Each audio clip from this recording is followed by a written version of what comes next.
श्रीमान् वेङ्कटनाथार्य कवितार्किककेसरी वेदान्ताचार्यवर्यो मे सन्निधत्तां सदा कृति. परागपद्धति श्लोकं 374. पञ्चायुधीभूषणमेव शौरेः यतस्तवैते मणिपादरक्षे वितन्वते व्याप्तदिशपरागाः शान्तोदयांश्चत्रुचमूपरागान्. பதபதார்த்தம். ஹே மணிபாத ரக்ஷே, வாராய் கல்லிழைத்த பாதுகையே. ஷௌரேஹே, பெருமாளுக்கு. பஞ்சாயுதி, 5 ஆயுதங்கள். பூஷணமேவ, அழகிற்காக மட்டும்தான் இருக்கின்றன. யதஹா, யாதொரு காரணத்தாலே. வியாப்த, வியாபரிக்கப்பட்டிருக்கின்ற. திஷஹா, திக்குகளை உடைத்தாயிருக்கின்ற. தவ, உன்னுடைய. ஏதே, இந்த. பராகாஹா, தூளிகள். சத்ரு, சத்ருக்களுடைய. சமூ, சேனைகளுடைய. பராகான், தூளிகளை. சாந்த, ஓய்ந்து போன. உதயான், உண்டாவதை உடைத்தானவைகளாக.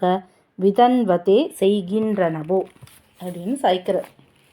அதாவது இப்போது ஒரு சத்ரு, அந்த மாதிரி ஒரு எதிரியானவர் அழிக்கணும், எதிரியை அழிக்கணும்னு பெருமாள் புறப்படுறார் அப்படின்னா அவருக்கு பஞ்சாயுதங்கள் இருக்குது. அவருக்கு அத்தனை ஆயுதங்களையும் எடுத்துட்டு அவர் போருக்கு கிளம்புறார்.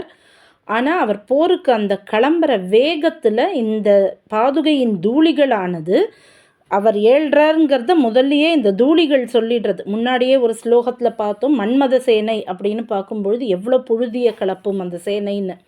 அந்த மாதிரி இப்போ பெருமாள் அந்த சத்ருவை அழிக்கிறதுக்காக கிளம்புறாருன்னும் பொழுது அந்த தூளிகளானது அந்த விஷயத்தை எதிரிகளுக்கு தெரிவிச்சுடுறது.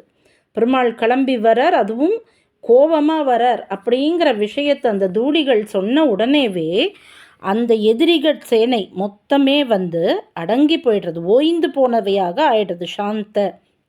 அப்போது பெருமாள் அந்த ஒரு இடத்துல போய் சண்டை போடணும்னு இப்போ போகிறாரோ இல்லையோ, அந்த இடத்துக்கு போகும்போது பார்த்தான்னா இந்த பஞ்சாயுதங்களுக்கு ஒரு வேலையே இல்லாமல் போயிடுறது. கடைசியில் பெருமாளுக்கு ஒரு ஆபரணமாக மட்டுமே இந்த பஞ்சாயுதங்கள் இருக்க வேண்டி இருக்கு. ஏன்னா பெருமாளுடைய அந்த பாதுகையின் தூளிகளே சத்ருகளை அழிச்சுடுறதுனால, பெருமாளோட பஞ்சாயுதங்களுக்கு பெரிய வேலை இல்லாமல் போயிடுறதுனால பஞ்சாயுதங்கள் வெறும் ஆபரணம் மட்டுமே அப்படின்னு சாய்க்கிற இந்த ஸ்லோகத்தில் நமக்கு சாய்க்கிற. இதில் இதுதான் இதோட அர்த்தமா அப்படின்னா இது இல்லை, சுவாமி நமக்கு சொல்ல வர்றது. ஏன்னா ராமன் போய் ராவணன் அழிச்சிருக்கார், கிருஷ்ணன் கம்சனை அழிச்சிருக்கார், வராகன் ஹிரண்யாட்சசனை அழிச்சிருக்கார், நரசிம்மர் அழிச்சிருக்கார், ஹிரண்யகசிபுவன் நம்ம நிறைய பார்த்துருக்கோம். அப்போ அந்த இடத்துலலாம் என்ன ஆச்சுன்னா ஆயுதங்கள் தான் பயன்படுத்தப்பட்டிருக்கு. அப்போ ஏன் பின்ன சுவாமி வெறும் பஞ்சாயுதங்கள் வெறும் ஆபரணம் தான் அப்படின்னு சொல்கிறார் அப்படின்னா இதோட விஷயமானது இந்த மாதிரி மேலோட்டமான விஷயம் இல்லை. இதுக்கு ஒரு ஆழ்ந்த விஷயம் சுவாமி சாய்ச்சிருக்கார் இந்த ஸ்லோகத்தில். இப்போது பொதுவில் நம்மளை எடுத்துட்டோன்னா நமக்கு சத்ரு அப்படின்னு யாருன்னு பார்த்தோன்னா காம, குரோத, லோப, மோக, மதமாத்சரியம். இந்த 6க்குள்ளே எல்லா விதமான நெகட்டிவ் தாட்ஸுமே வந்துடுறது. இப்போ வஞ்சகம், அதாவது நம்ப வச்சு ஏமாத்துறது, இதெல்லாம் கூட கெட்ட குணங்கள் தான். ஆனால் இதெல்லாமே இந்த 6 ஹெட்டிங்க்கு கீழே அடங்கிடுறது. காமம்னா ஆசை, குரோதம்னா கோபம், லோபம்னா பேராசை, மோகம்னா ஒரு விஷயத்தில் ரொம்ப பற்றுதல், மதம் அப்படின்னா அகங்காரம், கர்வம், மாத்சரியம் அப்படின்னா பொறாமை. ஆக இந்த 6 ஹெட்டிங்குள்ளே அத்தனை விதமான கெட்ட குணங்களுமே அடங்கிடுறது. நமக்கு சொல்லும்போது இந்த 6 குணங்கள், பெருமாளுக்கு சொல்லும்போது ஞான, பல, ஐஸ்வர்ய, வீரிய, சக்தி, தேஜஸ்னு 6 குணங்களுக்குள்ளே அவரோட கல்யாண குணங்கள். நம்மளோட குணங்கள் எதில் அடங்கிறது? காம, குரோத, லோப, மோக, மதமாத்சரியம், இந்த 6 குணங்களுக்குள்ளே அடங்கிறது. இப்போது நமக்கு இருக்கக்கூடிய இந்த கெட்ட குணங்கள் எல்லாம் இதை பார்க்கும்போது பெருமாளுக்கு ரொம்ப கோபம் வருது. ஏன்னா நம்ம பண்ணுற தப்புக்கள், நம்மளுடைய அந்த எண்ண ஓட்டங்கள் எல்லாம் பார்க்கும்போது நிச்சயமாகவே கோபம்தான் வரும். நம்ம பேரில் கோபம் வராது. நம்மளை இந்த மாதிரி ஆட்டுவிக்கிற இந்த 5 புலன்கள் மேலேயும் இந்த காம, குரோத, லோப, மோக, மதமாத்சரியங்கள் மேலேயும் பெருமாளுக்கு கோபம் வரும். அப்போது இதெல்லாம் நான் அழிச்சுடுறேன் பாரு அப்படின்ட்டு பெருமாளானவர் அந்த அத்தனை ஆயுதங்களை எடுத்துட்டு வர்றார். இப்போ நம்ம பார்த்தோன்னா ராமன்றவர் ராவணன் அப்படின்ற ஒரே ஒரு அரக்கனை அழிச்சார் வில் மூலமாக. இதே மாதிரி எல்லா பெருமாளையுமே சொல்லலாம். கிருஷ்ணன் வந்து கம்சன் அழிச்சார், சிசுபாலன் அழிச்சார் சக்கரத்தின் உதவியால்.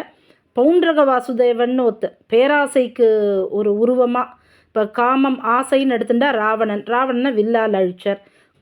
கோபம்னு எடுத்துட்டோன்னா ஹிரண்யன். ஏன்னா வந்து என்னுடைய கூட பிறந்தவனை வந்து சம்ஹாரம் பண்ணிட்டார் ஹரிங்கிறதுனாலேயே ஹிரண்யாட்சசன், அதனாலேயே ஹிரண்யகசிபுக்கு அவ்வளோ கோபம், அவனை நகத்தால் அழிச்சார்.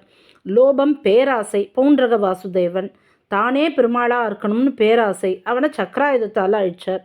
மோகம் பற்றுதல், அதுக்கு வந்து துரியோதனாதிகளோட அந்த படைகள், அந்த எப்படியாவது இந்த மொத்த ராஜ்யத்தையும் அனுபவிச்சிடணும்னு துரியோதனனோட ஆசைக்கு அந்த படைகள் முழுக்கவுமே தன்னுடைய பாஞ்சஜன்யம்ன்ற சங்கு ஊதுறதுனாலேயே அவளுக்கு ஒரு பயத்தை உருவாக்கி அவளுக்கான அந்த மரணத்தை கொடுத்தார் பெருமாள். மதம், அகங்காரம், அதாவது கர்வம், கம்சன் கர்வத்தில் இருந்தான், அவனை மல்யுத்தத்தில் ஜெயிச்சார். மாத்சரியம், பொறாமை, சிசுபாலனுக்கு அப்படி ஒரு பொறாமை பெருமாளை பார்த்தாலே சக்கராயுதத்தால் அழிச்சார். இப்போது ஒவ்வொரு அசுரனையும் தனித்தனியாக ஒரு ஆயுதத்தால் அழிச்சார். இப்போ இந்த இத்தனையுமே நமக்குள்ளேயே இருக்கே, இந்த காமக்ரோத லோபமோக மதமாச்சரியம் நம்ம ஒத்தருக்குள்ளேயே இருக்கே. ஒரு வேளையில் ராவணன் வெளில வரான், ஒரு வேளையில் சிசுபாலன் வெளில தெரியறான், கம்சன் வெளில தெரியறான். இப்போ எத்தனையும் அழிக்கணுங்கிறதுக்கு பஞ்சாயுதத்தோட பெருமாள் கிளம்பி வந்தார்னா நம்ம கதி என்ன ஆகும்? ஒரு ஆயுதமே நமக்கு தாங்காது. அவளுக்கு ஒரு ஆயுதம்தான் கொடுத்தார் பெருமாள். ஆனால் நம்மளுக்கு இருக்கும்போது நமக்கு பஞ்சாயுதமும் ஏந்திண்டு வந்தார்னா நம்ம கதி என்ன ஆகும்? அப்போ என்ன நடக்கிறது அப்படிங்கிறது தான் இந்த ஸ்லோகத்தில் சுவாமி சாய்க்கிறார். இப்போது பாதுகையின் தூசுகள் முதல்ல வந்து நம்மளை அடைஞ்ச உடனே நமக்குள்ளே இருக்கக்கூடிய இந்த நெகட்டிவ் தாட்ஸ் எல்லாமே கொஞ்சம் கொஞ்சமாக அடங்கிறது. அப்படி அடங்கும் பொழுது பெருமாள் நம்மளை மோட்சத்துக்கு நமக்கு அந்த பலனை கொடுக்கணும்னு வரும்பொழுது இந்த கெட்ட குணங்கள் அத்தனையும் அடங்கி அவருடைய பஞ்சாயுதத்துக்கு வேலை இல்லாமல் வேறு வழி இல்லாமல் நமக்கு பெருமாள் மோட்சம் கொடுத்து தான் ஆக வேண்டியிருக்கு. அப்போது பெருமாளானவர் அந்த இடத்துல பஞ்சாயுதத்தோடு வந்தாலும் அது நமக்கு சேவை சாதிக்கிறதுக்காக ஒரு ஆபரணமாக மட்டுமே இருக்குது, நம்மளை தண்டிக்கிறதுக்கான ஆயுதமாக அந்த இடத்துல இல்லாமல் போய்டுறது. ஆக இத்தனையும் யாரால் நடக்கிறது அப்படின்னா பாதுகையின் தூளிகளால் நம்மளுடைய மனசானது கட்டுப்படுத்தப்பட்டதுனால. ஏன்னா நம்ம முன்னாடி ஸ்லோகத்திலே ஒரு தடவை பார்த்துருக்கோம், பெருமாளோட அந்த திருவடியானது பகைவரை அழிக்கும், ஆனால் பாதுகையானவள் பகைமையை அழிப்பாள் அப்படின்ட்டு. அதனால் நமக்கு இந்த மாதிரியான ஒரு பயம் இல்லாத நிலையை யார் கொடுக்குறான்னா பாதுகாதேவி தான் கொடுக்குறான்.